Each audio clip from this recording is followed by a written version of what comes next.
അപ്പം ഹലോ മച്ചാമാരെ, എല്ലാവർക്കും നമസ്കാരം. അപ്പം ഞാൻ മുമ്പ് പറഞ്ഞായിരുന്നു എൻ്റെ ചേട്ടൻ വീണിട്ട് കാലൊടിഞ്ഞെന്ന്. അപ്പം ഇന്ന് ചേട്ടനെ ഹോസ്പിറ്റലിൽ കൊണ്ടുപോയിട്ട് പ്ലാസ്റ്റർ മാറ്റിയിട്ട് എക്സ്റേ എടുക്കണം, എന്നിട്ട് വീണ്ടും പ്ലാസ്റ്റർ ഇടണം. അപ്പം അതിലേക്ക് പോവാം. അപ്പം രാവിലെ തന്നെ ചേട്ടനെ കൊണ്ടുപോകാൻ വേണ്ടി നമ്മൾ ഓട്ടോ വിളിച്ചായിരുന്നു. അപ്പം ഓട്ടോ ചേട്ടൻ രാവിലെ തന്നെ എത്തി.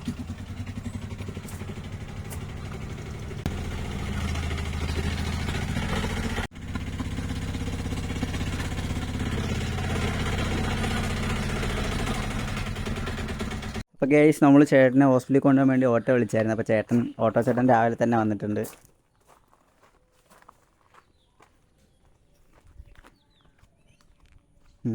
ചേട്ടൻ്റെ കാലിൽ കിടക്കുന്ന ഈ പ്ലാസ്റ്റർ മാറ്റാൻ വേണ്ടി അപ്പോൾ ESI ഹോസ്പിറ്റലിലോട്ട് പോകുന്നത്. നമ്മൾ രാവിലെ 7 മണിക്കാണ് ചേട്ടൻ്റെ അടുത്ത് വരാൻ പറഞ്ഞത്. അപ്പോൾ കറക്റ്റ് 7 മണിക്ക് തന്നെ വന്നുകൊണ്ട് നമ്മൾ രാവിലെ തന്നെ ഹോസ്പിറ്റലിലേക്ക് പോവുക.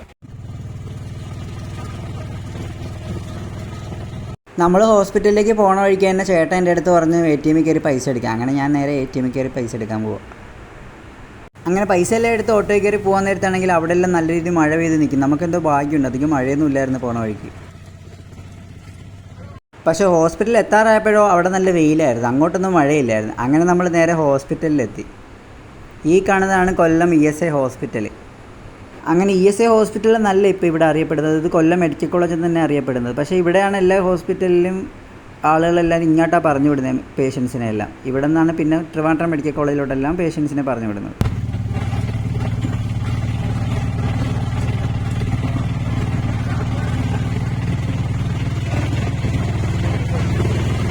ഇവിടുത്തെ ഒരു കുഴപ്പമെന്ന് പറഞ്ഞു കഴിഞ്ഞാൽ ഇത് ഗവൺമെൻറ് ഹോസ്പിറ്റൽ ആയതുകൊണ്ട് ഇവിടെ ഭയങ്കര തിരക്കായിരിക്കും. ഇവിടുത്തെ തിരക്കിന് ഒരു അന്തവും കുന്തവും ഇല്ലാത്ത ഭയങ്കര തിരക്കായിരിക്കും ഇവിടെ.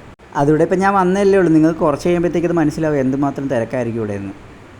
അങ്ങനെ നമ്മൾ ഹോസ്പിറ്റലിൻ്റെ ഫ്രണ്ടിലെത്തി. അങ്ങനെ അമ്മ എനിക്ക് പഴയ OP ടിക്കറ്റ് എല്ലാം എടുത്ത് തന്നെ ഇത് ചെന്നിട്ട് വേണം പുതിയ OP ടിക്കറ്റ് നമ്പർ ഇട്ട് എടുക്കാൻ. പിന്നെ ഇവിടുത്തെ പ്രശ്നം എന്ന് പറഞ്ഞാൽ ഇവിടുത്തെ ബിൽഡിങ്സ് തന്നെ. ഇവിടുത്തെ ബിൽഡിങ്സ് എല്ലാം ഒരുപോലെ ഇരിക്കുന്നതുകൊണ്ട് ഇതിൽ ആദ്യം ചെന്ന സ്ഥലം എവിടെ പിന്നെ ചെല്ലുന്ന സ്ഥലം എവിടെയെന്ന് അറിയത്തില്ല. അതുകൊണ്ട് നമുക്ക് OP ടിക്കറ്റ് എടുക്കുന്ന സ്ഥലം നല്ല രീതിക്ക് മാറിപ്പോയി. ആദ്യം ചെന്ന സ്ഥലത്തല്ലായിരുന്നു OP എടുക്കുന്നത്. അങ്ങനെ പിന്നെ കറക്റ്റ് അവിടെ തേടി പിടിച്ച് കറക്റ്റ് OP ടിക്കറ്റ് എടുക്കുന്ന സ്ഥലത്തെത്തി. അവിടെ ചെന്നപ്പോഴാണ് OP ടിക്കറ്റ് എടുക്കാൻ ഇതിനും മാത്രം ആളുകളെന്ന് ഞാൻ അറിയുന്നത്.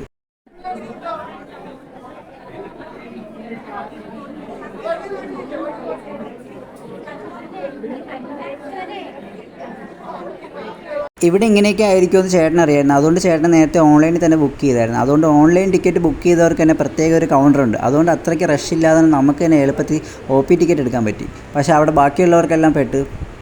നമ്മൾ ചെന്നപ്പോൾ തന്നെ ടോക്കൺ 100, 200 ആയായിരുന്നു.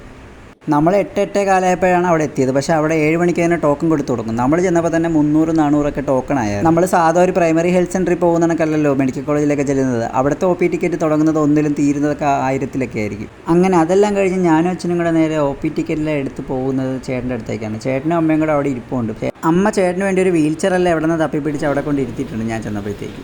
അവിടെ നിന്ന് നമ്മൾ ഈ OP നമ്പർ ഓൺലൈനിൽ എടുത്തുകൊണ്ട് ഈ ഇരിക്കുന്നവരുടെയും കാട്ടി മുന്നേ ആയിരുന്നു നമ്മുടെ OP നമ്പർ. അവിടെ നേരെ നമ്മൾ ചേട്ടനെ കൊണ്ട് അസ്ഥിരോഗ വിഭാഗത്തിലേക്ക് എത്തി. അതായത് ഈ എല്ലിൻ്റെയും പൊട്ടലിൻ്റെയൊക്കെ കാര്യങ്ങൾ നോക്കുന്ന സ്ഥലം. ചെന്നപ്പോൾ തന്നെ ഡോക്ടറെല്ലാം നോക്കിയിട്ട് പറഞ്ഞ് നേരെ ഒന്ന് എക്സ്റേ എടുത്തിട്ട് വാ. അങ്ങനെ നമ്മൾ എക്സ്റേ ഡിപ്പാർട്ട്മെൻറ്റിലേക്ക് ചെന്ന്. ഇതാണ് എക്സ്റേ ഡിപ്പാർട്ട്മെൻറ്റ്. അങ്ങനെ എക്സ്റേ ഡിപ്പാർട്ട്മെൻറ്റിൽ ചെന്ന് ബില്ലെല്ലാം അടച്ചതിന് ശേഷം അവിടെ പിന്നെ വെയിറ്റിംഗ് ആയിരുന്നു കുറേ നേരം. അങ്ങനെ കുറേ കഴിഞ്ഞപ്പോൾ എക്സ്റേ എടുക്കാൻ വിളിച്ച്. അവിടെ ചെന്ന് എക്സ്റേ എല്ലാം എടുത്ത് കഴിഞ്ഞപ്പോഴത്തേക്കാണ് പിന്നെ അറിയുന്നത് വീണ്ടും ഈ ഫിലിം കിട്ടാൻ വേണ്ടി കുറേ നേരം വീണ്ടും കാത്തിരിക്കണമെന്ന്. അങ്ങനെ കുറേ നേരം കഴിഞ്ഞ് എക്സ്റേ എല്ലാം കിട്ടി. പിന്നെ ലിഫ്റ്റ് കയറി നേരെ മുകളിൽ ചെന്ന് ഡോക്ടറെ കണ്ട്. അപ്പോൾ ഡോക്ടറെ കണ്ടപ്പോഴാണ് ഡോക്ടർ പറഞ്ഞു ഈ പ്ലാസ്റ്റർ ഒന്ന് റിമൂവ് ആക്കിയിട്ട് വരാം. അങ്ങനെ നേരെ പ്ലാസ്റ്റർ റൂമിലെത്തി. ഒരു കാര്യത്തിൽ സന്തോഷം ഉണ്ടായിരുന്നു, ഈ പ്ലാസ്റ്റർ റൂമും ഈ ഡോക്ടർ ഇരിക്കുന്ന റൂമും തമ്മിൽ അധികം ദൂരമൊന്നുമില്ലായിരുന്നു. അങ്ങനെ പ്ലാസ്റ്റർ റൂമിൻ്റെ അകത്ത് കയറി നേരെ ബെഡിൽ കയറിയിട്ട് കാലെല്ലാം നീട്ടി വെച്ചിരിക്കാൻ പറഞ്ഞു. അങ്ങനെ കുറച്ച് കഴിഞ്ഞപ്പോൾ തന്നെ അവിടുത്തെ സ്റ്റാഫ് വന്ന് പ്ലാസ്റ്റർ എല്ലാം റിമൂവ് ചെയ്തതിന് ശേഷം തിരിച്ചു വിട്ടു. അങ്ങനെ അതെല്ലാം കഴിയാൻ തന്നെ ഒരുപാട് സമയമായി. രാവിലെ പോയ നമ്മൾ ഉച്ചയായപ്പോഴാണ് അവിടെ നിന്ന് ഇറങ്ങിയത്. അങ്ങനെ നമ്മൾ ഓട്ടോ ചേട്ടൻ പരിചയമുള്ളതായതുകൊണ്ട് പിന്നെ എപ്പോഴും ഓട്ടോ ഒക്കെ പോകുന്ന ചേട്ടനായതുകൊണ്ട് എല്ലാ കാര്യത്തിനും കൂടെ ഉണ്ടായിരുന്നു. അങ്ങനെ അവിടെ നിന്ന് ഓട്ടോയൊക്കെ കയറി നമ്മളൊരു 1 മണിയൊക്കെ ആയപ്പോൾ തന്നെ വീട്ടിലെത്തി. അങ്ങനെ നമ്മളിപ്പോൾ അവിടെ നിന്നൊക്കെ ഇങ്ങോട്ട് വന്നതേ ഉള്ളൂ. അപ്പോൾ അത്രയേ ഉള്ളൂ. That's it guys.